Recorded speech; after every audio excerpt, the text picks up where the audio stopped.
Salut tout le monde, alors j'espère que vous allez bien. Aujourd'hui on se retrouve pour une nouvelle vidéo où je vais encore parler de l'école. Je vais vous parler de la réussite scolaire. Avant de commencer, abonne-toi à la chaîne et active la cloche pour recevoir les notifications dès que je poste une nouvelle vidéo. Et rejoins-moi sur mes réseaux sociaux, Instagram et Snapchat. Alors tu peux continuer à regarder la vidéo.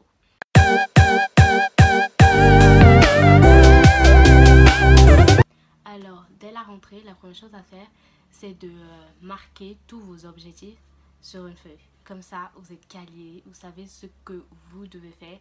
Genre, si vous êtes en terminale, bah, votre objectif, c'est d'avoir le bac. Les objectifs, ça peut être avoir le bac, rendre fiers les parents ou être fier de soi-même, bah oui, parce que après tout le travail qu'on est en train de faire, c'est pour nous-mêmes, pour plus tard.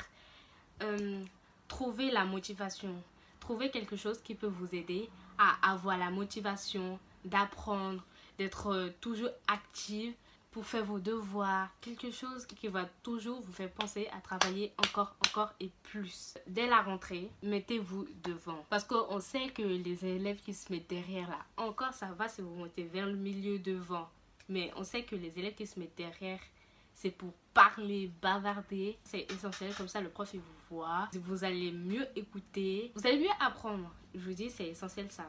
Et dès qu'il vous donne les devoirs, soyez actifs ou active. Faites vos devoirs en avance. Faire des exercices en plus, cela peut vous aider à mieux comprendre les prochains cours et avoir des questions à poser à votre professeur. Être en avance aussi. Si vous aimez la matière, toutes les matières, vous aimez bien apprendre les que vous aimez, apprenez en avance, comme ça dès que le prof il va dire le prochain chapitre c'est ça et que vous l'avez déjà vu, ça sera beaucoup plus facile pour vous.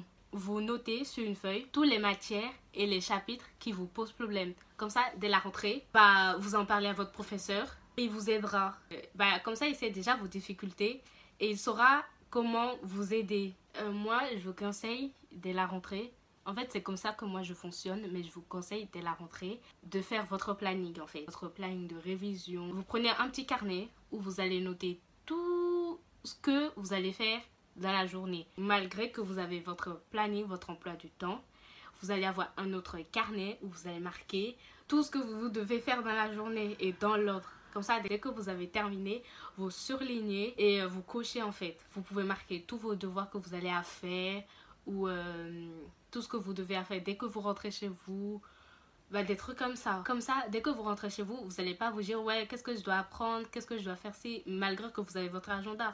Mais moi, ça m'aide à fonctionner et à être régulier. Si ça peut vous aider, allez-y. Maintenant, on va parler du sommeil. Parce que oui, c'est très important. Parce qu'il y en a, ils ne dorment pas assez. Et du coup, en cours, leur cerveau ne capte pas tout ce qui est nécessaire pour qu'ils aient déjà fait la moitié du travail en cours au lieu de tout réapprendre chez eux. Alors que chez eux, ils n'ont pas forcément l'envie d'apprendre. Votre cerveau, pendant que vous dormez, il trie toutes les informations. Comme ça, quand vous vous réveillez, c'est plus facile pour vous d'apprendre et d'assimiler toutes les informations que vous allez apprendre tout de suite dès que vous vous réveillez en fait. Par exemple, moi, quand je dors et que je me réveille, mon cerveau, il est plus capable d'apprendre tout, alors que les après-midi, j'arrive pas à capter. Maintenant, je vais vous parler des révisions. Moi, je vous conseille de plus réviser et travailler à l'école, dans votre école ou au CDI ou à la bibliothèque parce que c'est plus calme. C'est dans un environnement de travail en fait. Et donc, ça va vous donner plus envie de travailler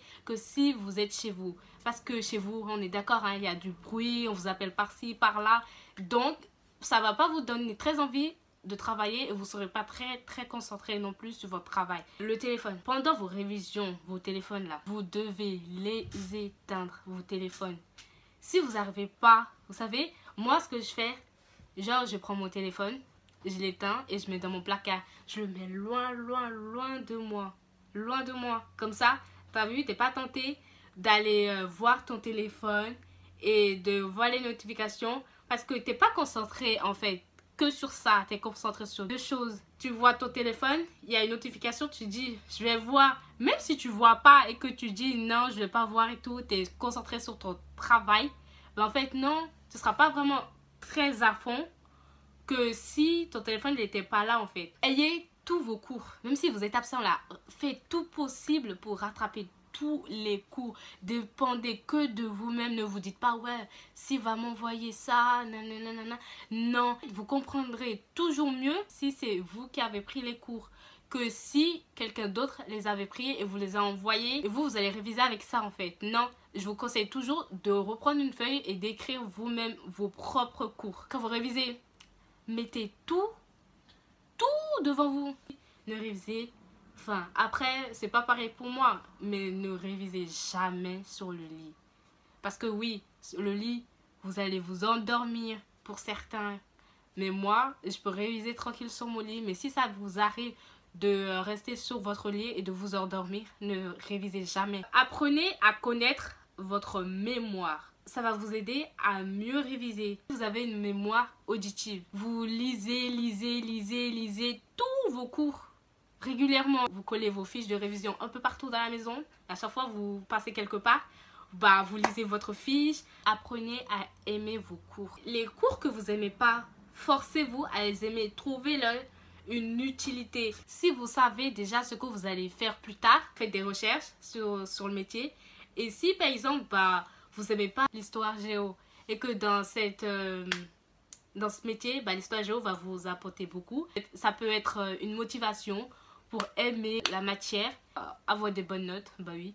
Parce que quand on aime la matière, on a envie d'apprendre et on progresse et on a des bonnes notes. C'est la fin de la vidéo. J'espère qu'elle vous aura plu. Si c'est le cas, likez, partagez, abonnez-vous et activez la cloche pour recevoir les notifications dès que je poste une nouvelle vidéo. Rejoins-moi sur mes réseaux sociaux Instagram et Snapchat. Voilà, bye. Mouah.